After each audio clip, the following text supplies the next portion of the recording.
And I left this kind of loose because I'm wanting to torque it against the concrete and then, you know, suck it up against here because, you know, I snap my lines to account for my plywood, but you know, this ain't perfect, you know. Sure.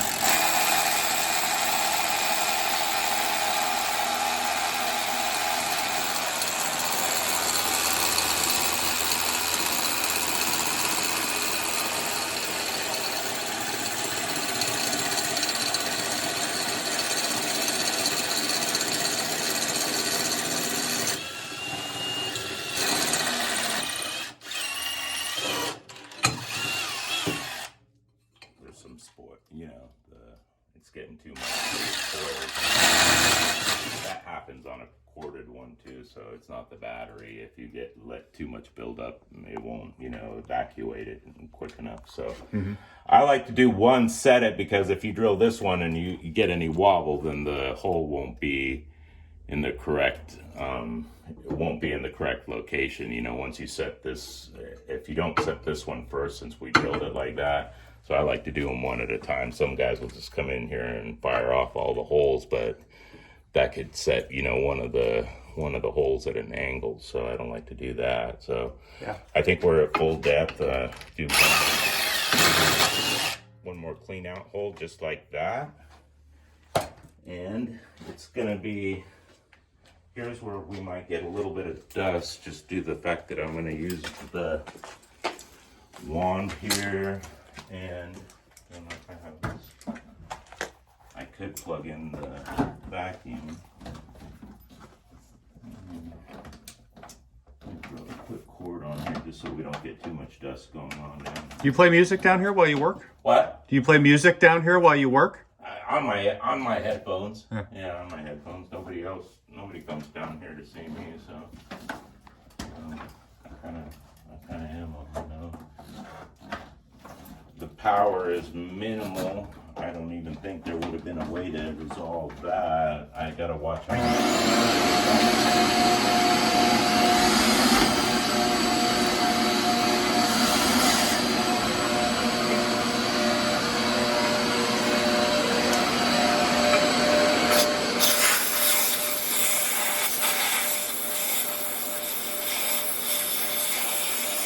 that's 200 psi on this really good compressor, so clean. I didn't see anywhere on the application that they wanted it brushed. Yeah, that's right. I didn't see a brushing requirement on any of it, so nope. I'm just kind of wondering if I have an air impact. It did not say it. Actually says that, you know, you just want to torque it down to the plate, you know, once it reaches there, not to go anything past. Once it pulls up against there, that's when you stop. So there wasn't no like real torque loads settings on it. I don't know if this one's going to grab it, but we'll try it first. If not, I have an impact, you know, so that we can use on there. This is just a little ratcheting thing, but I don't know how strong the torque is going to get on this. So we can try with the impact right away or with this one first. Okay.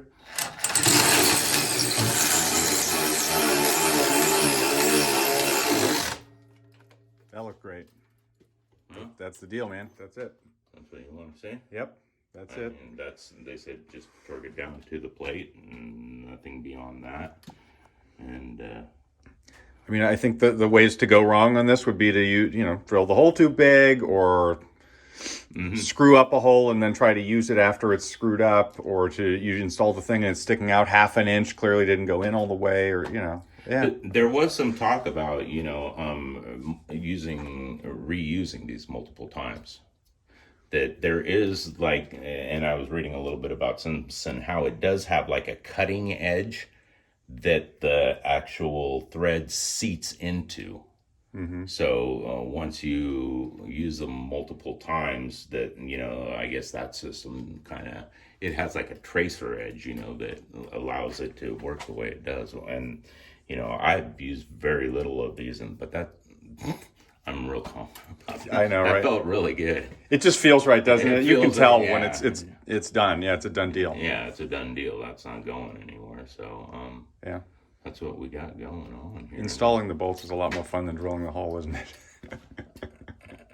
Well, it was that time.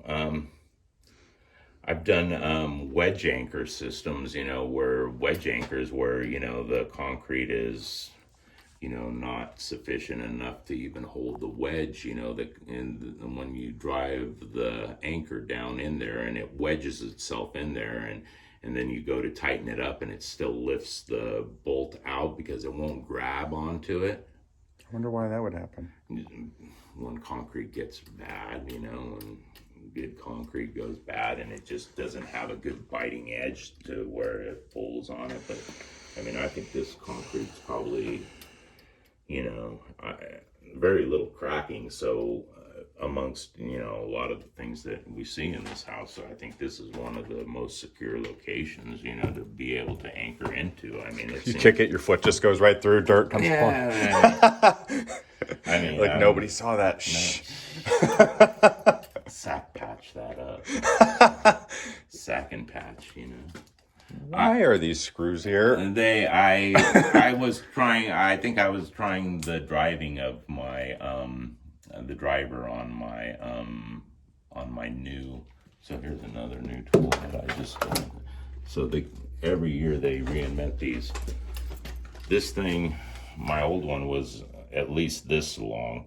This is like a 20 bolt now impact driver that I used to impact my screws or any certain things, and it just I think this is right when I got the that's a Phillips Instead of Torx head. yeah, instead of a Torx head, and that's also the most annoying thing about it. In the old days, it used to be a Phillips head or a square number 2 square head. Now they make them everything. So not only are you having to deal with multiple screws, but multiple drivers, I mean, it's like the wildest thing in the world. It used to be a square head number 2 or a Phillips, that was the driver for every screw, and now it's every Torx and every size of Torx from a 25 down to a 15 usually on most screws, and it's just annoying because you gotta have so many of these little tips floating around everywhere, keeping them in your pouches. If you want to drive a 1.5-inch screw, you use a number 15. If you want to drive a 3-inch screw, you use a number 25. So it's just like, I'm avoiding specifying Phillips head screws in my plans because in my own experience installing them, they strip out. Do you have that problem? I've had really good success with, and I use dynamic fastener usually for all my structural screws, but like mostly here I did stay with your nail schedule. Everything's on per your nail schedule.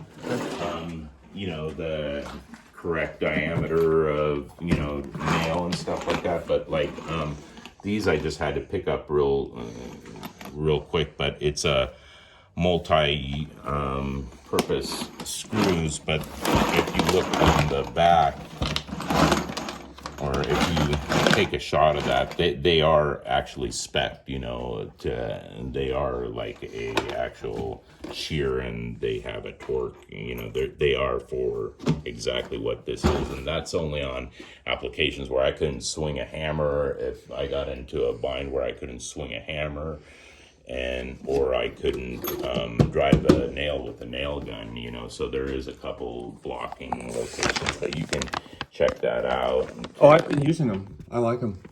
But I don't know how like, how are they saying, because the nail has to hold so much shear strength itself and, pull strength and stuff, but this is like a construction screw that does have an actual, it does actually have a calculation method. For sure.